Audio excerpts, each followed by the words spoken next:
looser than when the Yeah, camera's on. I Yeah. didn't. Well, Break out the J if you want. No, you can't show that on the air. What? show what? Smoking a J. Ugh. Oh, no, I no. don't like doing that, anyways.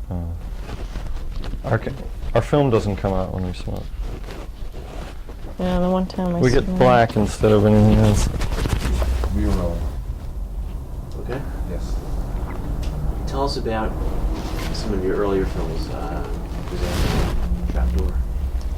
Trapdoor is a story of an innocent sort of like a naive American boy in a totally insane world. And it follows him. He first gets fired from his job and then tries to get unemployment and is laughed out of the courtroom and goes to another employer and gets jerked around by him. And he ends up going to this berserk shrink who's played by Jack Smith, and who is actually more insane than anyone else. And the shrink ends up dropping him literally through the trapdoor. So it's like a kind of a comedy of errors in a sense. But it's also sort of Candide-like in that the main character just doesn't fight against it. He just sort of falls into all these situations, and instead of asserting himself, he just lets whatever happened to him happen. And it's sort of a comment on being passive and, you know, a non-assertive position. And also sort of always being, he's in every situation, he's on the wrong side of the desk. He's in the position where everyone else is in the control position and he is being controlled. And that's sort of a theme that runs through most of our films, which is, you know, having an authority figure in the film, and then how the other people or person reacts against it or does not react. And Black Box is very much about that, where it's about sort of an innocent young blonde boy who is taken to the torture chamber. And there's really no reason, or substantially no reason, why he is, but it's also about not fighting against it and being usurped and having your power taken from you. Lydia Lunch is in that film too, right?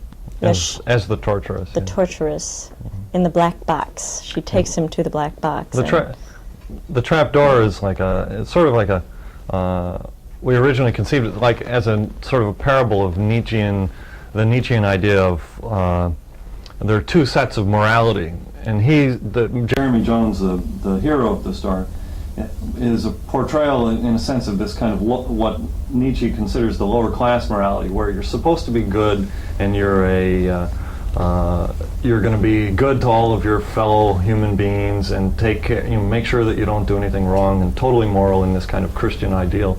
And what happens to him because of this morality that is essentially incapacitating when you take it to its extreme. Well, also it's like when you find that you go out in the world, the people are not like that. People are ruthless and they're ambitious, and they'll take advantage of the next guy as much as they can. They'll stab you in the back before you get a chance to stab them in the back, and so it's really, you know, Vortex in a sense takes off on that theme. On the flip side of that. In the flip side, where the main character is ruthless and he's going to screw everybody else, you know, who gets in his way, and he takes it to an extreme of just turning himself into an animal. He just becomes an animal of this power mechanism, and he, in a sense, loses control on that end also.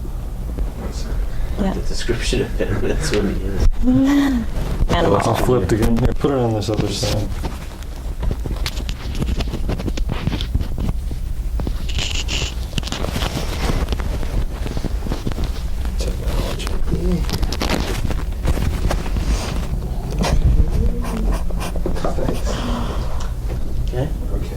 And Letters to Dad is a short film. Very short, yes. Short and sweet. Everybody loves it, especially in San Francisco. It's a series of talking heads that are actually we had the idea because we kept on seeing all of these letters that people in Jonestown had written to Jim Jones. They were like just published before the huge suicide or series of murders there, and there were these incredible self-defacing, letters where they're always appealing to him to take them in, and how they never really fit in, and they don't feel like they're really doing enough for society, but Dad makes them feel strong. So we took these letters from various sources and had a bunch of our friends or people we knew, performers, recite these letters, talking straight into the camera as if they're talking to Dad, us as the viewers, and saying them over and over again, so as if they're trying to convince themselves that all of this is true, right? These feelings of incompetence that they have. We were also trying to get the effect of sort of this brainwashing effect, where it's repeated again and again and again, and it's sort of like them brainwashing, convincing themselves, and also out to the audience, so that the people are looking out to the audience from the screen, and there's a low hum that is almost like that's on the soundtrack, that's almost like a very hypnotic sound, and it's very effective. It's very short, 15 minutes, and there are about 19 people in that piece. We lit them all very beautifully, so they all look gorgeous and like an all-American people, essentially. And so we were like trying to get, the thing about Jonestown and all of this kind of cult situations that's really remarkable is that anyone could have been there, and if you were down there and set up in that situation, you probably would have ended up committing suicide along with them. And that's something that the American public in general just never realizes, is how susceptible we really are to those kinds of brainwashing situations, and how easily just the physical mechanism of your brain can be totally disrupted and taken over. Well, it's also the media, I think, has an effect in that respect, because there's always, what happens in foreign countries is always sort of distanced by the media, even though, like, if the United States has an involvement, there's always a distancing, and that was something that came up with Black Box. We based the actual instrument on a device that is manufactured in Houston, Texas, which had an extreme light and sound. It's a deprivation chamber called a refrigerator. Sound, light, and temperature control. And it's manufactured here, and yet it's sent to other countries. And we were sort of trying to bring across the idea of that involvement, but bring it across on a gut level, so that the film itself does not come across naming countries or naming places that torture and mind control takes place, but it's trying to appeal to people like more on a gut level, and I think Letters to Dad does that as well. On exhibition, your films are playing in a retrospective at the Bleecker Street Theater, at the AG Room? Yeah, on Friday nights, The Offenders and Letters to Dad, and Saturday nights, The Trapdoor and Black Box. And then the Vortex will be opening at the Waverly then on the 4th, February 4th. By the time so the audience sees leading this, in. it's playing there now. Mm-hmm. Yeah, it'll be leading right into it. That's the Someone audience calling calling to know what time. Thanks. Sam Fuller, Douglas Sirk, Fritz Lang, American filmmakers who delved into the genres of psychological thrillers as well as other genre films. Mm-hmm. In what ways have their films influenced your work? Well, both of us were TV fanatics or addicts before we started making films. Basically, that's where all our film education and training came from, is just watching a lot of late night television shows. Unfortunately, I love news, but it's killing, the culture of today, I think, with these late night news shows, because we just don't see the movies on as much anymore. Yeah, when they show Columbo. Yeah. Or reruns of TV movies. But those filmmakers in particular, in Fuller and Lang, I don't know how many people have seen The Testament of Dr. Mabuse, for instance, which is a brilliant film that he did in Germany before he came here. Just Fury, his first American film. It's great stuff. But what really inspires us about those films, though, is that they're very much about the person on the outside, and the characters are.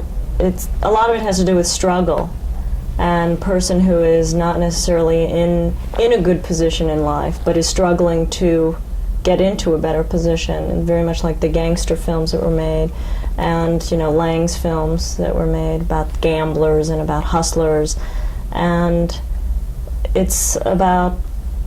I mean, that's an attraction, I think, and a similarity in our films is about the person who is struggling against, and to versus, kind of get out of their position in society. Versus the modern sort of soap opera, come Entertainment for TV entertainment. movies, or the total fantasy movies, which is basically what the fair seems to be right now. And they more connect with entertainment and content, and that's something that is interesting to us, rather than just trying to escape your own reality. When you go to a film, it's in a sense facing it, or having something that actually makes some sort of a comment on reality.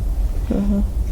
Vortex can be described, I think, as a psycho thriller with violent sex on one level. Violent sex. Yes.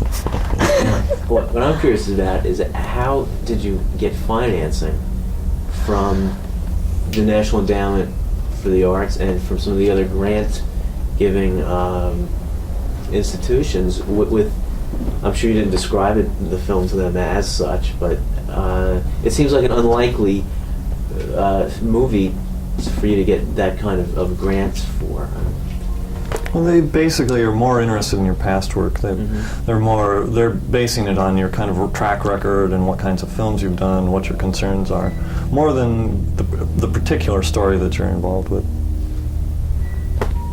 And they like Letters to Dad and little, pieces. And they're in a lot of ways. I think the grant structure has been very important to us, and I hope it'll continue and be very important to other people. And that it allowed us. It was a seed sort of a thing that allowed us to get into 16. That allowed us to bring in outside investors, because it was money with no strings attached, and so it gave us a chance to really move into a bracket of films that we wouldn't have ever been able to get to otherwise. The film was also exhibited at the New York Film Festival. Mm-hmm. How did that come about? Just came about. We were as surprised I'm very surprised, yeah. as everyone else, I'm sure. Okay, It was a lot of fun, though. I bet. Was it your first film in the festival, or were some of the shorts? No, we'd never had anything. In fact, before Vortex, we've always refused to be in festivals just because they don't pay. So. And you have to pay to enter. We refuse to ever pay. You cannot do that. Okay. Thank you very much. Yeah, thanks.